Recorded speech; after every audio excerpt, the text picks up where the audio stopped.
ঘুমানোর সময় এই সমস্ত রামায়ণ মহাভারত সব পুরাণ কথাগুলো ঘটনাগুলো শুনতে শুনতে আমরা ঝুলিয়ে যেতাম। কিন্তু আজকের দিনে ফেসবুক, হোয়াটসঅ্যাপ, ইনস্টাগ্রামের যুগ, ওইসব এখন ব্যাকডেটেড হয়ে গেছে।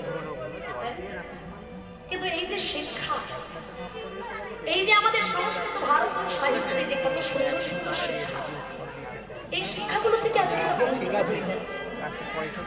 এই ধরনের শিক্ষা যদি একবার জীবনে একবার কাছে আসে, অমানুষ মানুষে পরিণত হয়ে যায় আর মানুষ দেবতায় পরিণত হয়ে যায়।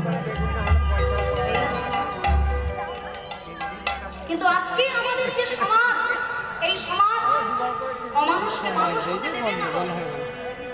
তাই ধর্ম শিক্ষা, নীতি শিক্ষা, শাস্ত্র শিক্ষা দেখবেন আমাদের ছোট ছোট বাচ্চাদের ছেলে দেওয়া হয়। আমার ছোট বাচ্চাদেরকে আমি যখন